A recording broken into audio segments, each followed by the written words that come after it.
النهاردة بقى هنعمل مع بعض المتوندرة البركانية. أنا سميتها المتوندرة البركانية علشان انتشرت الفترة اللي فاتت المتوندرة، بس بطريقة مختلفة شوية عن الطريقة اللي هعملها معاكم النهاردة، علشان أنا هعملها معاكم صيامي.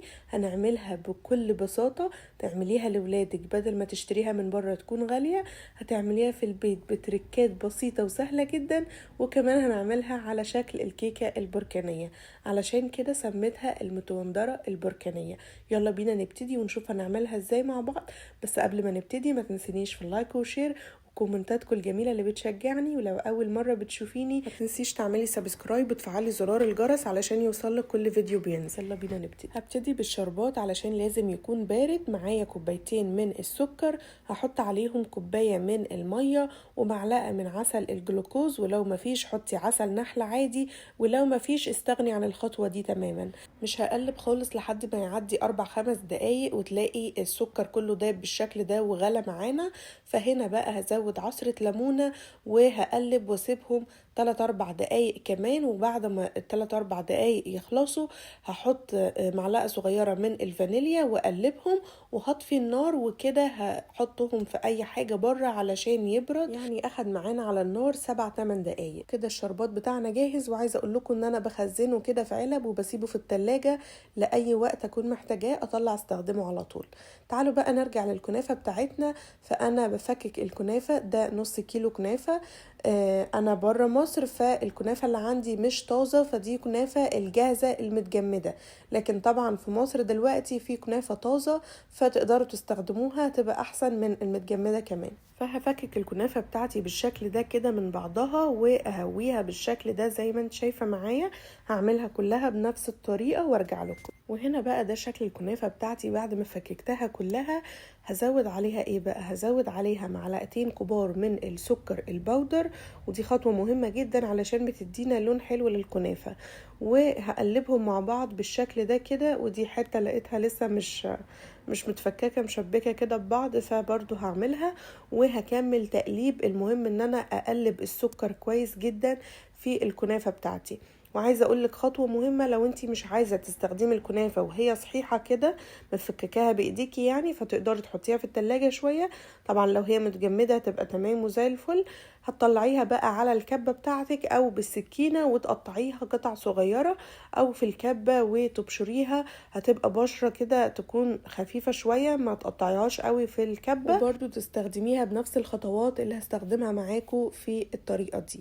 هزود بقى معايا هنا نص كوباية من السمنة، وانا كل السمنة اللي هستخدمها معايا في الوصفة هي كوباية من السمنة النباتي.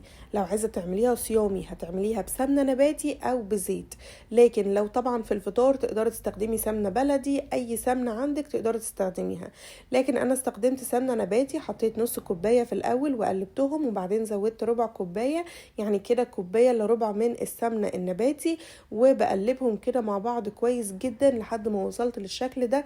السمنة كلها اتغلفت بالكنافة السكر كمان كله اختلط معايا هنا بقى كوباية من الشوكولاتة الخام، عليها ربع كوباية من اللبن جوز الهند او لبن اللوز. وعملت معاكم قبل كده لبن جوز الهند، تقدروا تشوفوا الطريقة وتعملوها في البيت بمنتهى السهولة. وممكن كمان تستغني عن الخطوة دي وتعملي صوص شوكولاتة اقتصادي بدون شوكولاتة خالص في البيت. عملته معاكم قبل كده، لو عايزين الطريقة قولولي وهنزلها لكم تاني او احط لكم اللينك في الكومنتات. هدخل بقى الشوكولاتة تسيح في الميكروويف لمدة دقيقة، وممكن تسيحيها على حمام بخار. معايا بقى الصينية بتاعتي دي، الصينية اللي هستخدمها دهنتها بالسمنة كويس جدا، وبدهن طبعا الاطراف والجوانب من فوق، والجزء اللي في النص كمان لازم تدهن كلها كويس جدا. بحط بقى طبقة من الكنافة، وكمان هحط طبقة من على جنب على الاطراف كده او على الجوانب. لازم تحطي طبقة تكون كويسة علشان تغلف معانا الشوكولاتة، والشوكولاتة ما تطلعش من الكنافة.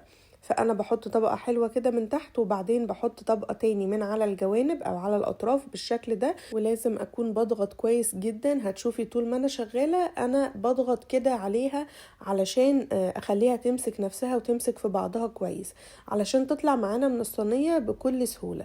وكمان صوص الشوكولاتة اللي هنحطه ما ينزلش معانا من الكنافة.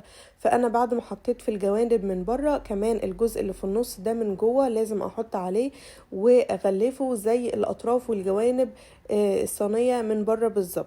وتقدري تستخدمي اي صينية عادية، مش لازم الصينية دي خالص، وتعمليها يعني تكون محشية شوكولاتة. وتقدري كمان تعملي صينية يعني عادية وتحطي جواها في النص كده كوباية وتستخدميها زي الصينية دي بالظبط. هضغط بقى عليها كويس جدا، ومعانا كمان صوص الشوكولاتة بقى جاهز، او الشوكولاتة بقت جاهزة وساحت. فبقلبها بالشكل ده، ما تزوديش اكتر من دقيقة في الميكروويف وهتبقى ساحت معاكي. ولما تقلبيها توصلي للشكل ده، هسيبها بقى على جنب دقيقة واحدة بس تبرد شوية وتهدى كده، علشان ما انزلش بيها وهي سخنة على الكنافة. وهنزل بيها بعدين على الكنافة، اوزعها على الصينية بتاعتي كلها. وزي ما قلتلك، لو هتستخدمي صينية عادية ما تكونش مفتوحة، تعملي نفس الخطوات وتحطي برضو صوص الشوكولاتة اللي هتعمليه ده، او صوص الشوكولاتة الاقتصادي تحطيه برضو في النص. وبعدين تجيبي بقى طبقة الكنافة الأخيرة وتحطيها على وش الصينية، تغطي وتغلفي الشوكولاتة كلها كويس جدا. بعد ما بحط كمية الكنافة اللي زايدة معايا كلها على الوش بالشكل ده، وبغطي أي نقطة يكون باين فيها أي صوص شوكولاتة لازم تتغلف كويس جدا. هجيب بقى بإيديا كده واضغط ضغطة خفيفة، وكمان تنزلي كل اللي على الجوانب علشان مفيش حاجة تتحرق معانا وكله يبقى جوه الصينية. وما تنسيش برضو تنزلي اللي في الفتحة اللي في النص اللي على الأطراف بتاعته، لازم تنزليها كويس جدا. أظبط بقى الصينية وأشيل أي زيادات كده على جنب أنزلها معايا في الكنافة، وبعدين هدخلها الفرن. طبعا الفرن بيكون مسخن، يعني هيكون سخن الأول، وبعدين بدخل فيه صينية الكنافة بتاعتي. هتاخد لون من فوق ومن تحت وهطلعها. عايزة اقولك ان انت تعرف ان هي اخدت لون من تحت لما تلاقي الجوانب او الاطراف خدت لون، هتلاقي الجوانب نفسها اخدت لون، فتعرف ان هي خدت لون كمان من تحت. بس قبل ما بدخلها الفرن بجيب ربع كوباية كده من السمنة بحطها على وش الكنافة بتاعتي، وكده هكون استخدمت كوباية السمنة. حطيت كوباية الا ربع في الكنافة وانا بقلبها، وهنا ربع كوباية على الوش، يبقى كوباية كاملة من السمنة. ده شكلها بعد ما خرجت معايا من الفرن. هقلبها بقى على الطبق بتاعي وهي سخنة، تقلبيها على طول ما تسيبيهاش تبرد، علشان هنحط عليها الشربات وهي سخنة. بعد ما قلبتها بالشكل ده بجيب بقى الشربات بتاعي التقيل البارد اللي عملته معاكم في الاول. بعد ما برد طبعا الكنافة كانت سخنة والشربات بارد، وحطيت الشربات على الكنافة وما استخدمش الكمية كلها. باقي الكمية هحطها في ازازة وبسيبها في التلاجة علشان بستخدمها في اي وصفة جاية. وعملت بقى مقدار تاني من صوص الشوكولاتة وحطيته على الكنافة بتاعتي في النص بالشكل ده، وبقى شكلها جميل جدا. وعايزه اقول لكم ان انتوا علشان تقطعوها ويكون شكلها حلو سيبوها تبرد شويه. انا كان في ناس ورايا مستنيه تقطعها مش عايزين يستنوا لحد ما تبرد، فاضطريت ان انا اقطعها وهي سخنه. لكن هوريكي شكل القطعه وهي سخنه وبعد ما تبرد هيبقى شكلها عامل ازاي. فلما قطعتها وهي سخنه بالشكل ده فكانت بتتهري كده شويه معايا، بس مفيش مشكله هوريكم شكلها بعد ما تبرد كمان. قطعيها بقى وشوفي جمال صوص الشوكولاتة وهو نازل كده مع الكنافة، طعمها خرافي. جربيها وهتعجبك وهتعجب كل اللي عندك في البيت جدا. شايفين الحلاوة والجمال؟ جميلة جدا. جربيها واعمليها بأي صينية، مش لازم الصينية دي. وبكده نبقى عملنا المتوندرة البركانية في البيت بمنتهى البساطة والسهولة، وتكلفتها قليلة جدا جدا جدا مقارنة من انك تشتريها جاهزة من بره.